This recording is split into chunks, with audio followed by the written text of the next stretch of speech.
लोका सांगे ब्रह्मज्ञान, स्वतः मात्र कोरडे पाषाण. अशा पद्धतीचं वर्तन देशाचे प्रधानमंत्री सन्माननीय नरेंद्र मोदीजींचं आहे. सकाळी सांगतात लोकांना की पेट्रोल कमी वापरा, डिझेल कमी वापरा, कार पुलिंग करा, मेट्रोचा वापर करा आणि संध्याकाळी 100-100 गाड्यांचा ताफा घेऊन ते रोड शो करतात. लोकांना सांगतात तुम्ही फॉरेन टूर्स कमी करा, बंद करा आणि आता ते 4 देशाच्या युरोपच्या दौऱ्यावर निघालेले आहेत. कोण त्यांचे आर्थिक सल्लागार आहे हे कळायला मार्ग नाही आहे. खतांचा वापर कमी करा. अरे खतांचा वापर कमी केला तर अन्नधान्याचा तुटवडा निर्माण होईल आणि त्याच्यातनं महागाई वाढून सामान्य माणूस पुन्हा महागाईच्या बोजाखाली दबला जाईल.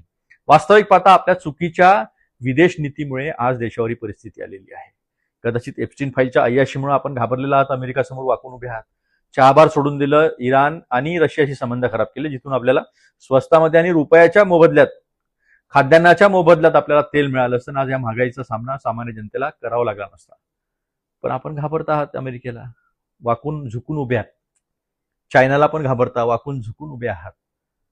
एक वाकून झुकून उभा असलेला प्रधानमंत्री देशाच्या जनतेसमोर ताठमानेनं उभं राहू शकत नाही, हे यावरून पुन्हा एकदा सिद्ध झालं. 12 वर्षात अपयशाच्या व्यतिरिक्त काहीही आपण दिलं नाही.